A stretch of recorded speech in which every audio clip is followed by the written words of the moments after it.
করোনাকালীন শিক্ষা কার্যক্রম চলমান রাখার স্বার্থে জাতীয় বিশ্ববিদ্যালয়ের উদ্যোগে অনলাইন ক্লাসে সংযুক্ত হতে পেরে আমি আনন্দিত। সবাইকে স্বাস্থ্যবিধি মেনে চলার আহ্বান জানাচ্ছি। বিষয় রাষ্ট্রবিজ্ঞান, programme masters preliminary, course code 411907, কোর্সের নাম বাংলাদেশের লোক প্রশাসন, লেকচার নম্বর 7, লেকচারের শিরোনাম নেতৃত্ব তত্ত্ব এবং বাংলাদেশের স্থানীয় সরকার। আমি মোহাম্মদ ওমর ফারুক, সহকারী অধ্যাপক, সরকারি সিটি কলেজ, চট্টগ্রাম।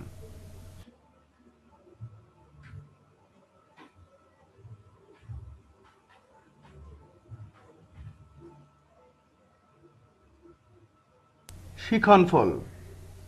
এই পাঠ শেষে শিক্ষার্থীরা নেতৃত্ব তত্ত্ব বর্ণনা করতে পারবে, স্থানীয় সরকারের সংজ্ঞা বর্ণনা করতে পারবে, স্থানীয় সরকারের বৈশিষ্ট্য বর্ণনা করতে পারবে, বাংলাদেশের স্থানীয় সরকারের সাংবিধানিক ভিত্তি এবং কাঠামো বর্ণনা করতে পারবে, বাংলাদেশের জেলা প্রশাসনের কার্যাবলী বর্ণনা করতে পারবে, উপজেলা প্রশাসনের কার্যাবলী বর্ণনা করতে পারবে, স্থানীয় সরকার এবং স্থানীয় স্বায়ত্তশাসিত সরকারের পার্থক্য বর্ণনা করতে পারবে। নেতৃত্ব। যে কোনো সংগঠনের জন্য নেতৃত্ব অপরিহার্য। যোগ্য নেতৃত্বের মধ্য দিয়েই যে কোনো সংগঠন বা যে কোনো জাতি সফলতার শীর্ষে আরোহণ করতে পারে। বিশ্বের বিভিন্ন স্বাধীনতাকামী রাষ্ট্রসমূহ নেতৃত্বের মধ্য দিয়েই স্বাধীন রাষ্ট্রে পরিণত হয়েছে। বাংলাদেশের স্বাধীনতার পেছনে বঙ্গবন্ধুর বলিষ্ঠ নেতৃত্ব অপরিহার্য ছিল, সেটা সহজেই অনুমেয়। চীনের এই অগ্রগতির পেছনে সে দেশের নেতৃত্ব গুরুত্বপূর্ণ ভূমিকা পালন করেছে। তেমনি প্রতিটি জাতিরই নেতৃত্বের সফলতা জাতীয় জীবনের সফলতা নিয়ে এসেছে, আর নেতৃত্ব যেখানে ভুল করেছে, নেতৃত্বের দুর্বলতার কারণে জাতীয় জীবনে নেমে এসেছে চরম বিপর্যয়। আমরা আজকের ক্লাসে নেতৃত্ব সম্পর্কে বিস্তারিত আলোচনা শুনব। নেতৃত্বের সংজ্ঞা। নেতৃত্ব একজন ব্যক্তি বা একদল ব্যক্তির বিশেষ কাম্য গুণ বা গুণাবলী, যা সমাজের ঈপ্সিত লক্ষ্য অর্জনের জন্য অন্যদের উদ্দীপ্ত করতে পারে। এটি এক নৈতিক ক্ষমতা যা অন্যদের অনুপ্রাণিত করতে সক্ষম। নেতৃত্বকে সমষ্টিগত আচরণের এক গুরুত্বপূর্ণ রূপ নির্দেশক হিসাবে উল্লেখ করা যেতে পারে। এটি এমন এক মর্যাদা, অধিকার এবং সক্রিয় ভূমিকা পালন যার মাধ্যমে কোনো সাধারণ লক্ষ্য ও উদ্দেশ্য সাধন করা যায়। সেকলার হার্সন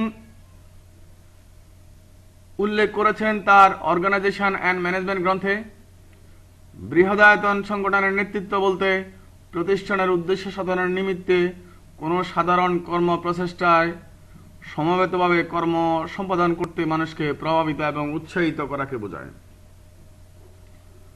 আবার Koontz and O'Donnell principle of management গ্রন্থে উল্লেখ করেন, সাধারণ উদ্দেশ্য অর্জনের জন্য জনগণের মধ্যে সহযোগিতা সৃষ্টি করার অনুপ্রেরণা প্রদান করা হচ্ছে নেতৃত্ব। এছাড়া এবাস্টি অ্যান্ড মাসেশ্বরী উল্লেখ করেছেন, ইচ্ছায় পারস্পরিক উদ্দেশ্য অর্জনে জনগণকে প্রভাবান্বিত করার কাজই হচ্ছে নেতৃত্ব।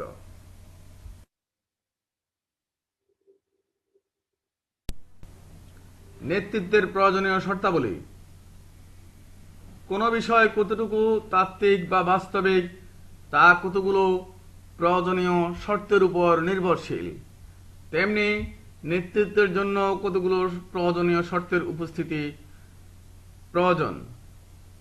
বিভিন্ন তাত্ত্বিকদের আলোচনা থেকে আমরা সিদ্ধান্তে উপনীত হতে পেরেছি যে নেতৃত্বের 3টি শর্ত রয়েছে। আর এই প্রয়োজনীয় তিনটি শর্ত হলো, প্রথমত কর্তৃত্ব বা অথরিটি, দ্বিতীয়ত ক্ষমতা বা পাওয়ার, এবং তৃতীয়ত যোগাযোগ বা কমিউনিকেশন।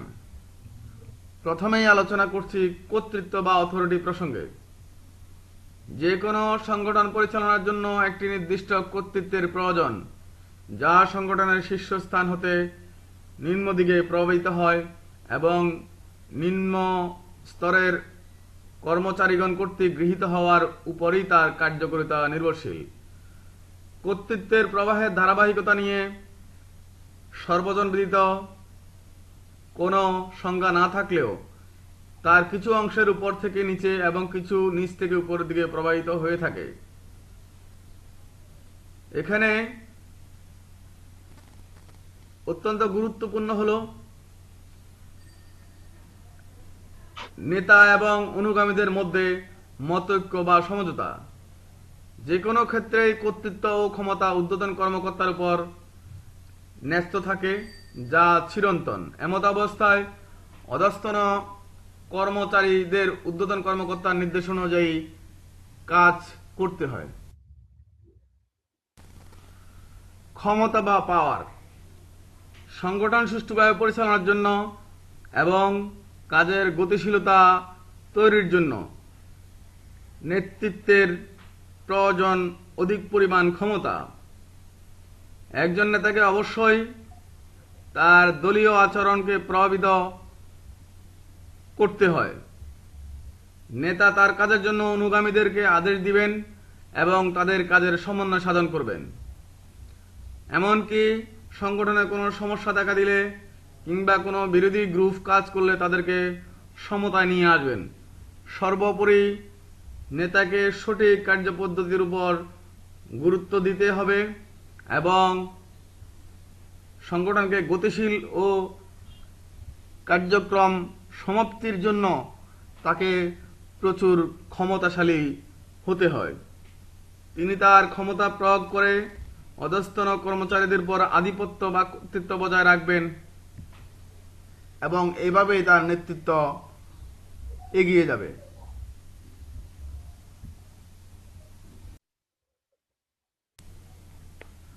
যোগাযোগ সুষ্ঠু ও কার্যকর নেতৃত্বের প্রধান যোগাযোগ ব্যবস্থার উপর নির্ভরশীল। যে কোনো সংগঠনের যোগাযোগ ব্যবস্থা একান্ত কাম্য। যোগাযোগ ছাড়া সংগঠন অস্তিত্ব থাকে না।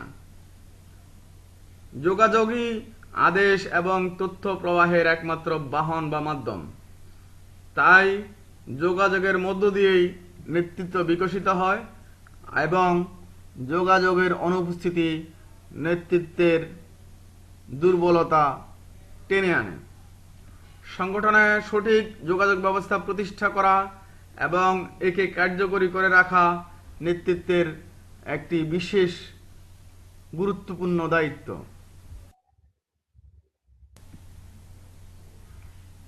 নেতৃত্বের ধরন, পরিবেশ পরিস্থিতি এবং ধরন অনুযায়ী নেতৃত্বকে চারটি ভাগে ভাগ করা যায়। সেগুলো হলো রাজনৈতিক নেতৃত্ব, সম্মানী নেতৃত্ব, বিশেষজ্ঞ সুলভ নেতৃত্ব, প্রশাসনিক বা ব্যবস্থাপনা নেতৃত্ব। প্রথমে রাজনৈতিক নেতৃত্ব প্রসঙ্গ। সুনির্দিষ্ট রাজনৈতিক আদর্শের ভিত্তিতে স্বাধীনতা আন্দোলনের মাধ্যমে রাজনৈতিক নেতৃত্বের বিকাশ ঘটে। উদাহরণ হিসাবে ভারতের গান্ধী, নেহেরু এবং বাংলাদেশে এ.কে ফজলুল হক, মাওলানা ভাসানী এবং জাতির জনক বঙ্গবন্ধু শেখ মুজিবুর রহমান এর নাম উল্লেখ করা যেতে পারে।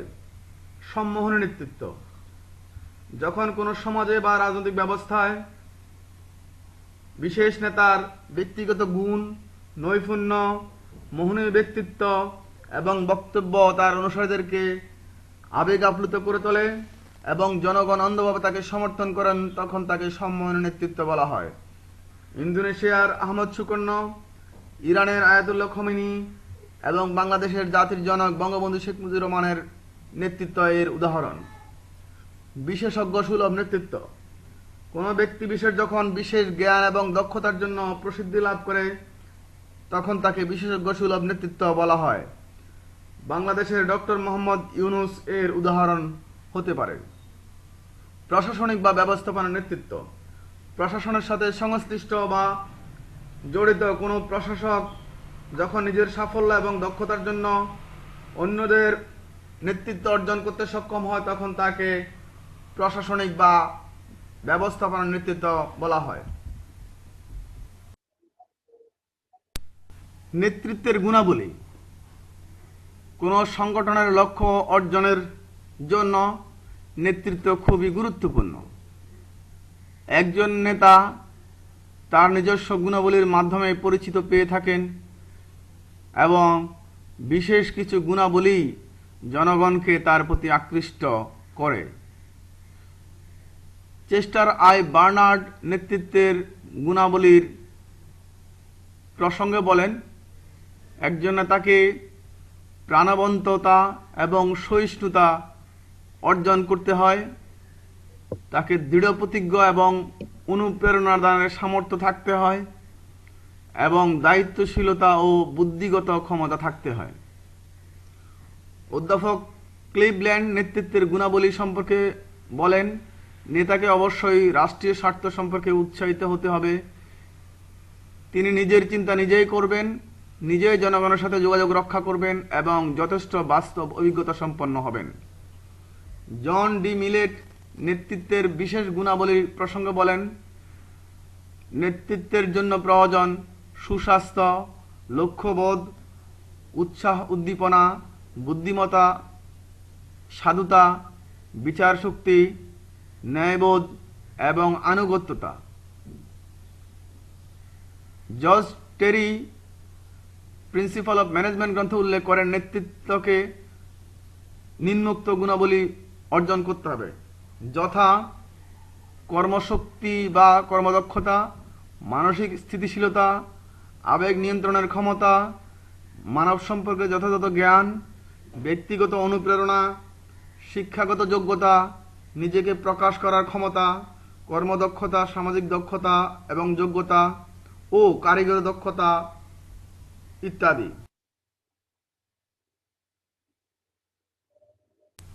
স্থানীয় সরকার ব্যবস্থা। বর্তমান সময়ে রাষ্ট্রের কার্যাবলী বহুলাংশে বৃদ্ধি পেয়েছে, সাথে সাথে গণতান্ত্রিক ব্যবস্থার প্রসার এবং কল্যাণমূলক রাষ্ট্রের ধারণা রাষ্ট্রের এইসব কার্যক্রমকে বহুগুণে বৃদ্ধি করেছে, যে কারণে আলোচিত হয়েছে স্থানীয় সরকার ব্যবস্থা এবং ক্ষমতা বিকেন্দ্রীকরণ প্রসঙ্গ। ক্ষমতা বিকেন্দ্রীকরণের ধারণা থেকে মূলত স্থানীয় সরকার ব্যবস্থা সূত্রপাত। স্থানীয় পর্যায়ে এই ব্যবস্থায় ক্ষমতা অর্পিত হয় এবং আইনগত কাঠামোর মধ্য দিয়ে তাদের দায়িত্ব নির্দিষ্ট করা হয়েছে। বর্তমান সময়ে জাতীয় এবং আন্তর্জাতিক সকল মহল স্থানীয় সরকার উন্নয়নের উপর গুরুত্ব দিচ্ছে। জাতিসংঘ কর্তৃক স্থানীয় সরকারের সংজ্ঞায় বলা হয়েছে, স্থানীয় সরকার কোনো দেশ বা রাষ্ট্রের আইনসভার ক্ষুদ্রাতি ক্ষুদ্র রাজনৈতিক বিভক্তিকরণ নির্দেশ করে, কর আরোপ এবং শ্রমিক নিয়োগ সহ স্থানীয় বিষয়সমূহের উপর যাদের যথেষ্ট নিয়ন্ত্রণ বিদ্যমান। এনসাইক্লোপিডিয়া ব্রিটানিকাতে স্থানীয় সরকারের সংজ্ঞায় বলা হয়েছে, local government has the authority two determines and executes measures within a restricted area inside and it is smaller than the whole state. এছাড়া বিভিন্ন তাত্ত্বিকগণ যে ধারণা দিয়েছেন তা অনুযায়ী স্থানীয় সরকার হলো এমন একটি ব্যবস্থা যেখানে স্থানীয় পর্যায়ে ক্ষমতার হস্তান্তর করা হয়। বাংলাদেশের স্থানীয় সরকার ব্যবস্থা এবং এর বৈশিষ্ট্য। বাংলাদেশে বিদ্যমান আর্থসামাজিক অবস্থার প্রেক্ষাপটে স্থানীয় শাসন ব্যবস্থার গুরুত্ব অত্যন্ত বেশি, যে কারণে সংবিধান প্রণেতাগণ স্থানীয় সরকার ব্যবস্থা নিশ্চিত করার লক্ষ্যে সংবিধানে প্রয়োজনীয় বিধান সংযোজন করেছেন। বাংলাদেশ সংবিধানের ৯ নং অনুচ্ছেদে বলা হয়েছে, রাষ্ট্র সংশ্লিষ্ট এলাকার প্রতিনিধিসমূহকে উৎসাহ দান করবেন এবং এই সকল প্রতিষ্ঠানসমূহে কৃষক, শ্রমিক এবং মহিলাদিগকে যথাসম্ভব বিশেষ প্রতিনিধিত্ব দেওয়া হইবে। সংবিধানের 59-1 অনুচ্ছেদে বলা হয়েছে, আইন অনুযায়ী নির্বাচিত ব্যক্তিদের সমন্বয়ে গঠিত প্রতিষ্ঠানসমূহের উপর প্রজাতন্ত্রের প্রত্যেক প্রশাসনিক একাংশের স্থানীয় শাসনের ভার প্রদান করা হবে।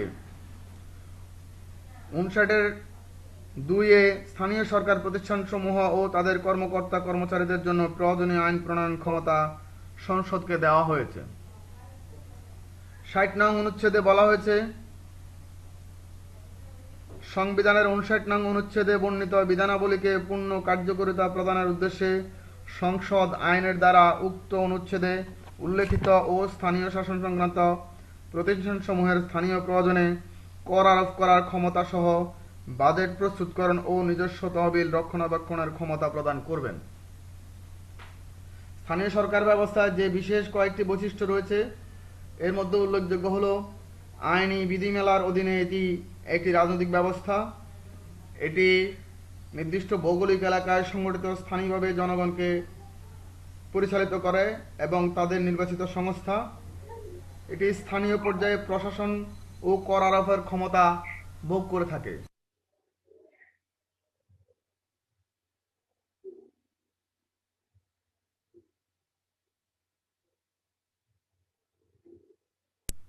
বাংলাদেশের স্থানীয় সরকার কাঠামো। বাংলাদেশের স্থানীয় সরকার কাঠামো বর্তমান সময়ে কিছুটা পরিবর্তিত হয়েছে। অতীতে এই স্থানীয় সরকার বিভাগ থেকে থানা পর্যন্ত সম্প্রসারিত ছিল। এই সকল কাঠামোগুলো হলো বিভাগ, জেলা, মহকুমা এবং থানা। বর্তমান সময়ে প্রচলিত স্থানীয় সরকার প্রতিষ্ঠানসমূহ হল বিভাগ, জেলা এবং উপজেলা। জেলা প্রশাসন। জেলা বাংলাদেশের একটি প্রশাসনিক একক যা বিভিন্ন উন্নয়ন কর্মকাণ্ডে রাষ্ট্রের একটি অংশ হিসাবে বিবেচিত হয়, যার প্রধান থাকেন একজন জেলা প্রশাসক। জেলা প্রশাসককে নিয়ে জেলা প্রশাসন গঠিত হয়, যার অন্তর্ভুক্ত রয়েছে অতিরিক্ত জেলা প্রশাসক এবং বিভিন্ন স্তরের কর্মকর্তা ও কর্মচারী। বাংলাদেশের কেন্দ্রীয় প্রশাসনের নির্দেশনা জেলা পর্যায়ে বাস্তবায়ন করে থাকে জেলা প্রশাসন। 1988 সালে প্রণীত স্থানীয় সরকার আইনে বাংলাদেশকে 64টি জেলায় বিভক্ত করা হয়। বর্তমান সময়ে জেলা প্রশাসন জেলা পর্যায়ে সরকারের যাবতীয় নির্দেশনা বাস্তবায়ন এবং উন্নয়ন কর্মকাণ্ড তদারকের কেন্দ্রবিন্দুতে পরিণত হয়েছে।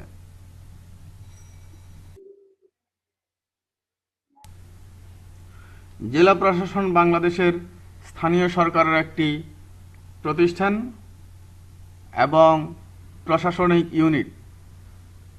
জেলা পর্যায়ে সরকারের যাবতীয় নির্দেশনা বাস্তবায়ন এবং উন্নয়ন কর্মকাণ্ড তদারকের দায়িত্বপ্রাপ্ত এই প্রশাসন অনেকগুলো গুরুত্বপূর্ণ দায়িত্ব পালন করে থাকে। জেলা প্রশাসন যে সকল কার্যাবলী সম্পাদন করে সেগুলো এ পর্যায়ে আমরা আলোচনা শুনব। আইন শৃঙ্খলা রক্ষা।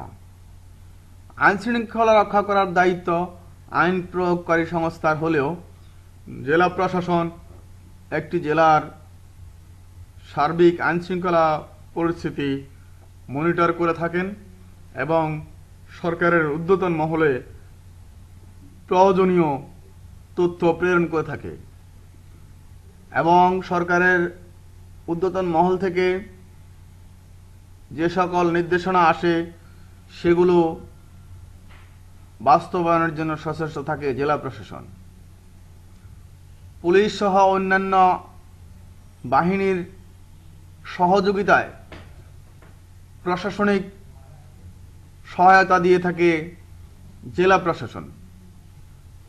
বিশেষ ঘটনা বা দুর্ঘটনার প্রেক্ষিতে আইনশৃঙ্খলার অবনতির আশঙ্কা দেখা গেলে পুলিশ বাহিনীর সহায়তায় পরিস্থিতি নিয়ন্ত্রণের জন্য সচেষ্ট থাকে জেলা প্রশাসন। প্রয়োজন মতো 144 ধারা জারি সহ বিভিন্ন আইনগত পদক্ষেপ গ্রহণ করে থাকে জেলা প্রশাসন। জেলা প্রশাসন সরকারের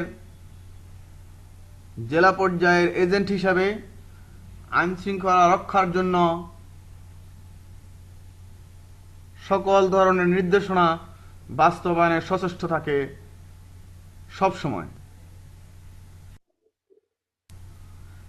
জাতীয় দিবস পালন। জেলা প্রশাসন জেলা পর্যায়ে জাতীয় দিবস এবং রাষ্ট্রীয় গুরুত্বপূর্ণ দিবসসমূহ যথাযোগ্য মর্যাদায় প্রতিপালনের যাবতীয় ব্যবস্থা গ্রহণ করে থাকে। 21 ফেব্রুয়ারি আন্তর্জাতিক মাতৃভাষা দিবস, 26শে মার্চ বাংলাদেশের স্বাধীনতা ও জাতীয় দিবস, 15ই আগস্ট জাতীয় শোক দিবস, 16ই ডিসেম্বর মহান বিজয় দিবস সহ সরকার ঘোষিত বিভিন্ন গুরুত্বপূর্ণ দিবসসমূহ পালনের জন্য জেলা প্রশাসন জেলার সকল প্রতিষ্ঠানের সাথে সমন্বয় সাধন করে এবং তাদেরকে সরকারি নির্দেশনাসমূহ সরবরাহ করে থাকে।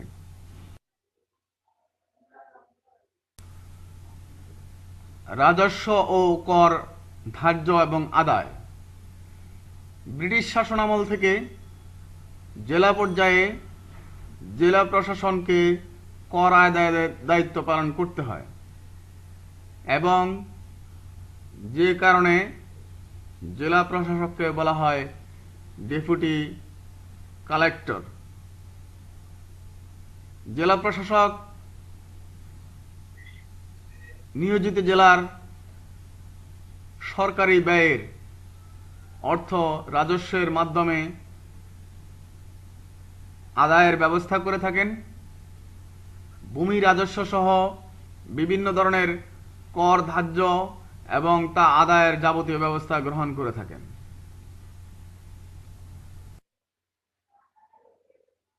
শিক্ষার উন্নয়ন। জেলা প্রশাসন জেলা পর্যায়ে শিক্ষার উন্নয়নে যাবতীয় ব্যবস্থা গ্রহণ করে থাকে। বিভিন্ন কর্মসূচি বাস্তবায়ন, সরকারের নির্দেশিত কর্মসূচিসমূহ শিক্ষা প্রতিষ্ঠানে বাস্তবায়নের ব্যবস্থা গ্রহণ, লাইব্রেরি বা পাঠাগার স্থাপন, গণশিক্ষা বা বয়স্ক শিক্ষা চালুর ব্যবস্থাকরণ, শিক্ষা প্রতিষ্ঠান স্থাপন, প্রযুক্তি নির্ভর শিক্ষা বাস্তবায়নের সহায়তাকরণ,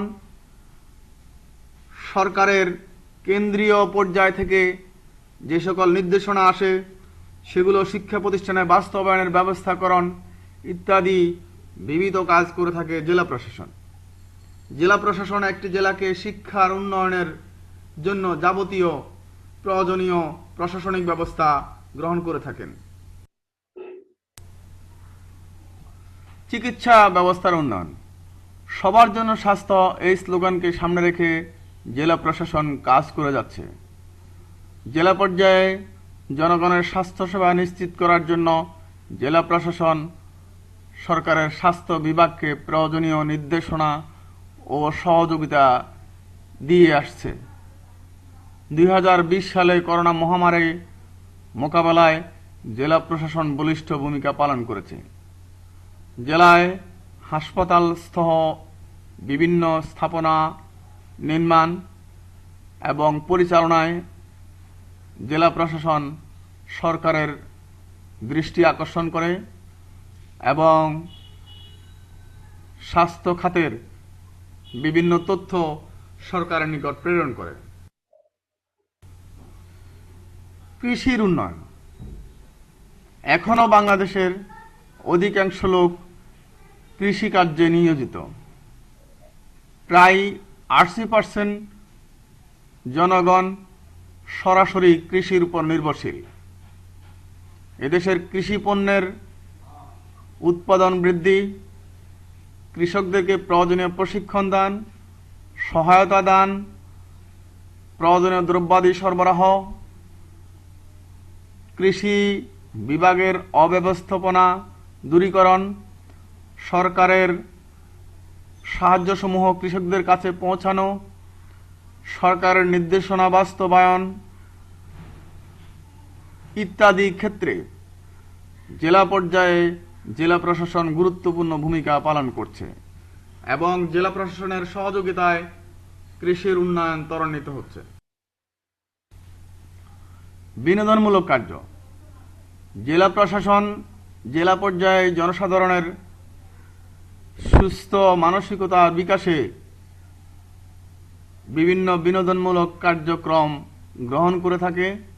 এজন্য পার্ক ও উদ্যান নির্মাণ এবং সেগুলোর রক্ষণাবেক্ষণ, এছাড়া বিভিন্ন সাংস্কৃতিক কর্মকাণ্ড তদারকি করে থাকে এবং সেগুলোর সমন্বয় করে থাকে। প্রয়োজনে সরকারকে এই সকল কাজের জন্য বিভিন্ন প্রতিষ্ঠান স্থাপনের জন্য চাহিদাপত্র দিয়ে থাকে জেলা প্রশাসন। বিশুদ্ধ পানি সরবরাহ। সুস্থ জীবনের জন্য বিশুদ্ধ পানির কোনো বিকল্প নেই। বিশুদ্ধ পানি সরবরাহের জন্য জেলা প্রশাসনের পক্ষ থেকে নলকূপ স্থাপন এবং ডিপ টিউবওয়েল স্থাপন করা হয়ে থাকে।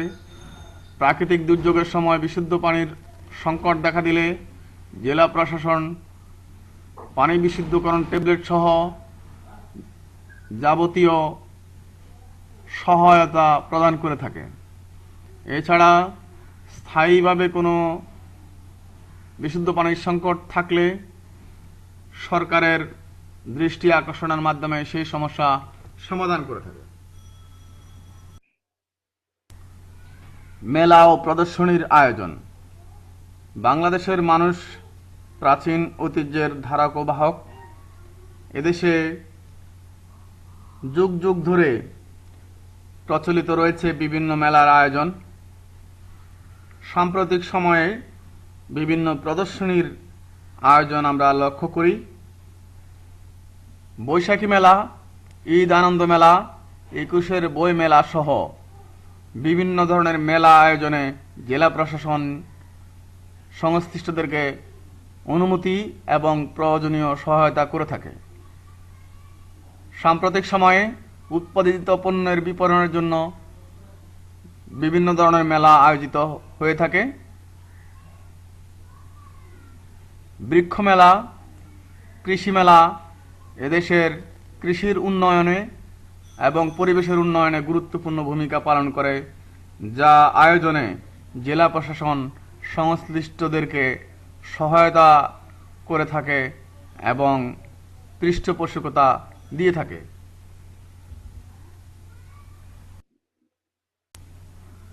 বিবাহ রেজিস্ট্রি। বিবাহ সামাজিক ও ধর্মীয় প্রথা, যার মাধ্যমে যৌন সম্পর্ক ধর্মীয় ও সামাজিকভাবে বৈধতা লাভ করে। জেলা পর্যায়ে বৈধ বিবাহ সমন্বয় করে থাকে জেলা প্রশাসন। কাজী অফিসের সহায়তায় অসহায়দের বিয়ের ব্যবস্থা করে থাকে জেলা প্রশাসন। যোগাযোগ ব্যবস্থার উন্নয়ন। যে কোনো দেশের যোগাযোগ ব্যবস্থার উন্নয়নের উপর নির্ভর করে সার্বিক উন্নয়ন। গ্রামের কৃষির বাজারজাতকরণ এবং শিল্পপণ্যের উৎপাদন এবং রপ্তানির জন্য যোগাযোগ ব্যবস্থার উন্নয়ন অপরিহার্য। জনগণের যাতায়াতের জন্য যোগাযোগের বিকল্প নাই। এজন্য জেলা প্রশাসন জেলার যোগাযোগ ব্যবস্থার উন্নয়নে প্রয়োজনীয় রাস্তাঘাট নির্মাণ, মেরামত, কালভার্ট নির্মাণ, পোল নির্মাণ সহ যাবতীয় কার্যাবলী সম্পাদন করে থাকে। এক্ষেত্রে নিজস্ব তহবিলের পাশাপাশি জেলা পর্যায়ে বিভিন্ন স্থানীয় সরকারকে সাথে নিয়ে এই সকল কাজ করে থাকে জেলা প্রশাসন।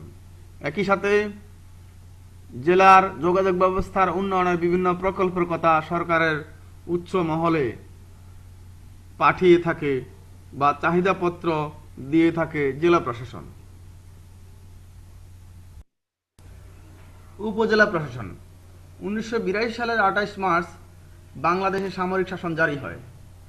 সেনাপ্রধান লেফটেন্যান্ট জেনারেল হুসেইন মোহাম্মদ এরশাদ ক্ষমতা গ্রহণের পর প্রশাসনিক সংস্কার এবং স্থানীয় স্বায়ত্তশাসিত সরকারসমূহকে আরও সুগঠিত ও অধিক ক্ষমতা প্রদানের কথা ঘোষণা করেন। ইতোমধ্যে তিনি নিকার গঠন করেন এবং এই কমিটির সুপারিশের আলোকে তৎকালীন মহকুমাসমূহকে জেলায় উন্নীত করেন। তিনি ঘোষণা করেন থানা হবে প্রশাসনের প্রাণকেন্দ্র। 1982 সালে থানা পরিষদ ও থানা প্রশাসন পুনর্গঠন অধ্যাদেশ জারি করা হয় এবং এই অধ্যাদেশের মাধ্যমে থানাকে উপজেলা হিসাবে ঘোষণা দেওয়া হয়, যেখানে বিধান রাখা হয় টিওনো থাকবেন উপজেলার প্রধান প্রশাসনিক কর্মকর্তা এবং থানা পরিষদের চেয়ারম্যান থাকবেন সর্বময় ক্ষমতার অধিকারী। পরবর্তীতে এই অধ্যাদেশ সংশোধনের মাধ্যমে উপজেলা প্রশাসনিক পুনর্গঠন অধ্যাদেশ 2030 আলোকে উপজেলা পরিষদ গঠিত হয়। উপজেলা প্রশাসনের কার্যাবলী। উপজেলার প্রশাসন বাংলাদেশের স্থানীয় সরকারের সর্বনিম্ন স্তর। স্থানীয় সরকারের ইউনিট হিসেবে কেন্দ্রীয় সরকারের যাবতীয় নির্দেশনা বাস্তবায়ন, উন্নয়ন কর্মকাণ্ড তদারকি করা, সরকারের সাথে তথ্যের আদান প্রদান ইত্যাদি বহুবিধ কাজ করে থাকে উপজেলা প্রশাসন। জেলা প্রশাসন জেলা পর্যায়ে যে কাজগুলো করে থাকে উপজেলা প্রশাসন উপজেলা পর্যায়ে সেই সকল কাজই করে থাকে। সরকারের গুরুত্বপূর্ণ একটি স্থানীয় সরকার ইউনিট হিসেবে উপজেলা প্রশাসন উপজেলার সকল সমস্যা সমাধানের জন্য সরকারের দৃষ্টি আকর্ষণ করে এবং সরকারি উন্নয়ন কর্মকাণ্ডগুলো যথাযথ বাস্তবায়ন হচ্ছে কিনা সেই বিষয়ে মনিটরিং করে। উপজেলা প্রশাসন উপজেলার স্বাস্থ্য, শিক্ষা, যোগাযোগের উন্নয়ন, সরকারি রাজস্ব সংগ্রহ, আইন শৃঙ্খলা রক্ষা, কৃষির উন্নয়ন, প্রাকৃতিক দুর্যোগকালীন উদ্ধার তৎপরতা চালানো সহ সার্বিক ব্যবস্থা গ্রহণ করে থাকে। আলোচনা করছি স্থানীয় সরকার এবং স্থানীয় স্বায়ত্তশাসিত সরকারের মধ্যে পার্থক্য প্রসঙ্গে। বিশ্বের বিভিন্ন দেশে স্থানীয় সরকার ব্যবস্থা প্রচলিত রয়েছে, যেরকম রয়েছে বাংলাদেশেও।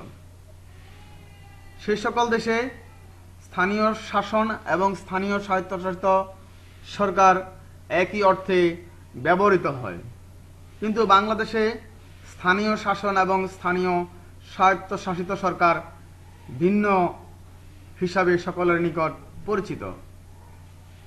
আমাদের দেশে সরকারি কর্মকর্তা দ্বারা পরিচালিত প্রশাসন ব্যবস্থা যেমন জেলা পর্যায়ে জেলা প্রশাসন এবং উপজেলা পর্যায়ে উপজেলা প্রশাসন স্থানীয় প্রশাসন হিসাবে গণ্য।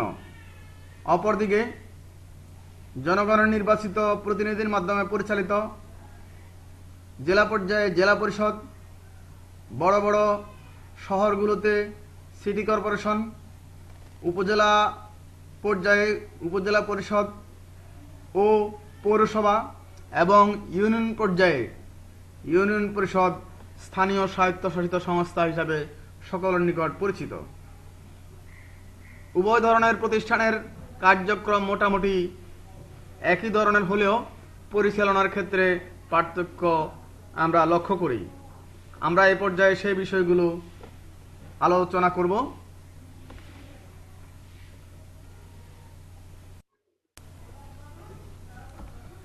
স্থানীয় সরকার এবং স্থানীয় স্বায়ত্তশাসিত সরকার ব্যবস্থার মধ্যে সংজ্ঞার দিক থেকে পার্থক্য রয়েছে। স্থানীয় শাসন ব্যবস্থা কেন্দ্র থেকে সরাসরি পরিচালিত হয় সরকারি কর্মকর্তা দ্বারা। এটি মূলত কেন্দ্রীয় সরকারের এজেন্ট হিসাবে কাজ করে থাকে। কেন্দ্রীয় সরকারের সিদ্ধান্তের বাইরে এদের কোনো সিদ্ধান্ত নেওয়ার সুযোগ নেই। অপরদিকে স্থানীয় স্বায়ত্তশাসিত সংস্থা জনগণ কর্তৃক নির্বাচিত প্রতিনিধির মাধ্যমে পরিচালিত হয় এবং এদের জবাবদিহিতা বেশিরভাগই জনগণের কাছে। পরিচালনায় স্থানীয় সরকার পরিচালিত হয় কেন্দ্রীয় সরকারের দ্বারা। স্থানীয় পর্যায়ে শাসন পরিচালনার কোনো ক্ষমতা তাদের নেই, তারা কেবল এজেন্ট হিসাবে দায়িত্ব পালন করে। অপরদিকে স্থানীয় স্বায়ত্তশাসিত সরকার জনগণের নির্বাচিত প্রতিনিধি হিসাবে প্রতিষ্ঠান পরিচালনা করেন এবং জাতীয় আইনের সাথে সঙ্গতি রেখে এরা নিজেরা বিধিবিধান বা উপবিধি প্রণয়ন করতে পারেন। জনসম্পৃক্ততা স্থানীয় শাসন ব্যবস্থা জনগণের দ্বারা নির্বাচিত নয় এবং জনগণের সাথে তাদের সম্পৃক্ততা থাকে খুব কম। তারা সরকারের নির্দেশনা জনগণের মাঝে বাস্তবায়ন করে থাকেন। অন্যদিকে স্থানীয় স্বায়ত্তশাসিত সরকার জনগণের দ্বারা নির্বাচিত প্রতিনিধি হওয়ায় জনগণের সাথে তারা বেশিরভাগ সম্পৃক্ত থাকেন। তারা জনগণের মধ্য থেকে নির্বাচিত হন এবং নির্বাচনের পরাজয় বা মেয়াদ শেষে তারা আবার জনগণের সাথে মিশে যান। সে কারণে তাদের জনসম্পৃক্ততা বেশি থাকে। নীতি নির্ধারণ ও বাস্তবায়ন স্থানীয় সরকার ব্যবস্থা সকল প্রকার নীতি নির্ধারণ কেন্দ্রীয় পর্যায় থেকে হয়ে থাকে, এমনকি স্থানীয় পর্যায়ের সকল কর্মকর্তা নীতি নির্ধারণের ক্ষেত্রে অংশগ্রহণের সুযোগ অনেক সময় পায় না। তারা শুধু গৃহীত নীতি স্থানীয় পর্যায়ে বাস্তবায়ন করে থাকেন। কিন্তু স্থানীয় স্বায়ত্ত সরকারের নিজস্ব স্বাধীন সত্তা রয়েছে। আইনের মধ্য দিয়া এবং সাংবিধানিক আইনের অধীনে তারা নিজস্ব নীতি প্রণয়নের পূর্ণ অধিকার ও স্বাধীনতা ভোগ করে থাকেন। কর্মচারী নিয়োগ কর্মকর্তা কর্মচারী নিয়োগের ক্ষেত্রে স্থানীয় শাসন বা স্থানীয় সরকার ও স্বায়ত্তশাসিত সরকারের মধ্যে পার্থক্য লক্ষণীয়। স্থানীয় পর্যায়ে উপজেলা প্রশাসন বা জেলা প্রশাসন কোনো কর্মচারী নিয়োগ করতে পারেন না। এই সকল কর্মচারী কেন্দ্রীয়ভাবে সরকার কর্তৃক নিয়োগপ্রাপ্ত হন। অপরদিকে সিটি কর্পোরেশন, পৌরসভা ইত্যাদি স্বায়ত্তশাসিত সংস্থায় এই সকল সংস্থা নিজেদের কর্মচারী নিজেরাই নিয়োগ করার পূর্ণ ক্ষমতাবান। রাজনীতির সম্পৃক্ততা স্থানীয় সরকারের কর্মকর্তাবৃন্দ দেশের রাজনীতিতে অংশগ্রহণ করার সুযোগ পায় না। চাকরি বিধি অনুযায়ী তারা দায়িত্ব পালন করেন। রাজনৈতিক নেতা হিসেবে আবির্ভূত হওয়া বা রাজনৈতিক সভায় বক্তৃতা দেওয়ার কোনো ক্ষমতা তাদের নেই। অপরদিকে স্থানীয় স্বায়ত্তশাসিত সরকারের কর্মকর্তাগণ বা প্রতিনিধিগণ নিজ ইচ্ছামত জাতীয় রাজনীতি বা আঞ্চলিক রাজনীতিতে অংশগ্রহণ করতে পারেন এবং রাজনৈতিক সভায় বক্তৃতা করতে পারেন। রাজনৈতিক নেতা হিসাবে তারা দায়িত্ব পালন করার সুযোগ পান। উদ্দেশ্যগত পার্থক্য স্থানীয় সরকার এবং স্থানীয় স্বায়ত্তশাসিত সরকারের মধ্যে উদ্দেশ্যগত পার্থক্য লক্ষণীয়। স্থানীয় সরকারের কর্তাবৃন্দ কেন্দ্রীয় সরকারের এজেন্ট হিসাবে কেন্দ্রীয় সরকারের নির্দেশনা ও তাদের লক্ষ্য উদ্দেশ্য বাস্তবায়নের জন্য নিরলসভাবে কাজ করে থাকেন। সেখানে সুশৃঙ্খলভাবে কেন্দ্রের শাসন প্রতিষ্ঠা করাই হলো মূল উদ্দেশ্য। অন্যদিকে স্থানীয় স্বায়ত্তশাসিত সরকারের মূল উদ্দেশ্য হলো জনগণের আশা আকাঙ্ক্ষার প্রতিফলন ঘটানো, স্থানীয় সমস্যার সমাধান এবং স্থানীয় জনগণকে খুশি করা। একই সাথে নাগরিকদের অধিকতর সুবিধা দান স্থানীয় স্বায়ত্ত সরকারের উদ্দেশ্য।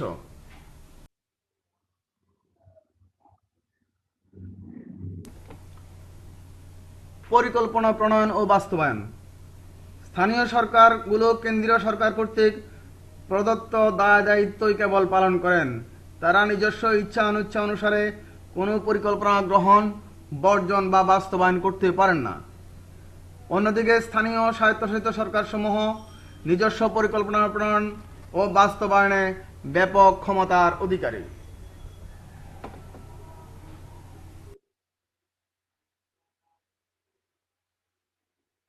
প্রতিনিধিত্ব। স্থানীয় সরকার প্রতিষ্ঠানগুলো কেন্দ্রীয় সরকারের প্রতিনিধি হিসাবে দায়িত্ব পালন করেন এবং কেন্দ্রীয় সরকারের আদেশ নির্দেশ অক্ষরে অক্ষরে পালন করার জন্য যথাসাধ্য চেষ্টা করে থাকেন। অন্যদিকে স্থানীয় স্বায়ত্তশাসিত সংস্থার প্রতিনিধিগণ জনগণের প্রতিনিধি হিসাবে দায়িত্ব পালন করেন এবং জনগণ যতদিন তাদেরকে ক্ষমতায় রাখে ততদিন তারা দায়িত্ব পালন করতে পারেন। মেয়াদ শেষে তারা জনগণের সাথে আবার মিশে যান।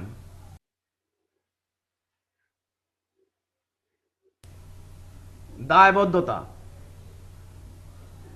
স্থানীয় সরকার তাদের কার্যাবলীর জন্য কেন্দ্রীয় সরকারের নিকট দায়ী থাকেন। জনগণের কাছে তাদের কোনো দায় দায়িত্ব বা দায়বদ্ধতা নাই বললেই চলে। অপরদিকে স্থানীয় স্বায়ত্তশাসিত সরকারসমূহ তাদের কার্যাবলী বা পরিকল্পনা বাস্তবায়নের জন্য সরকারের পাশাপাশি জনগণের নিকটও দায়ী থাকেন।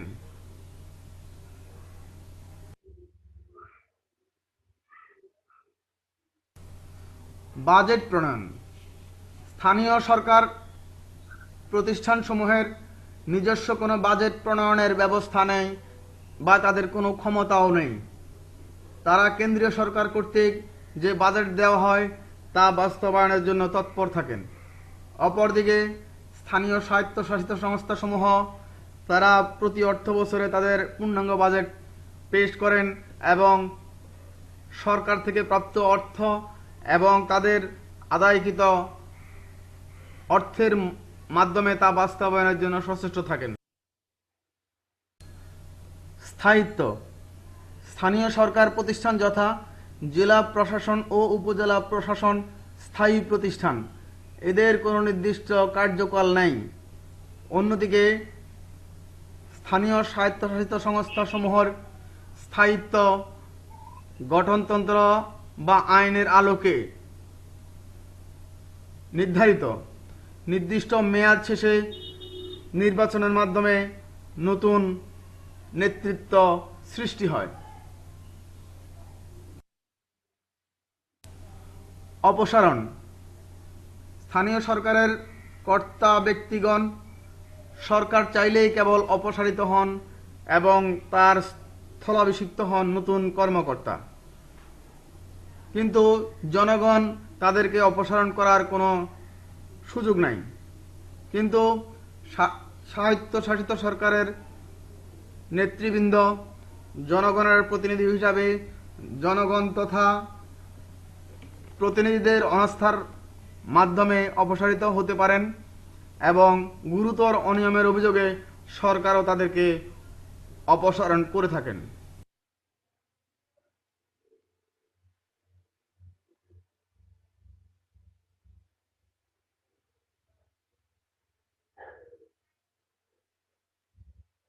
প্রিয় শিক্ষার্থী, ধৈর্য ধরে আলোচনা শোনার জন্য সকলকে ধন্যবাদ জানাচ্ছি।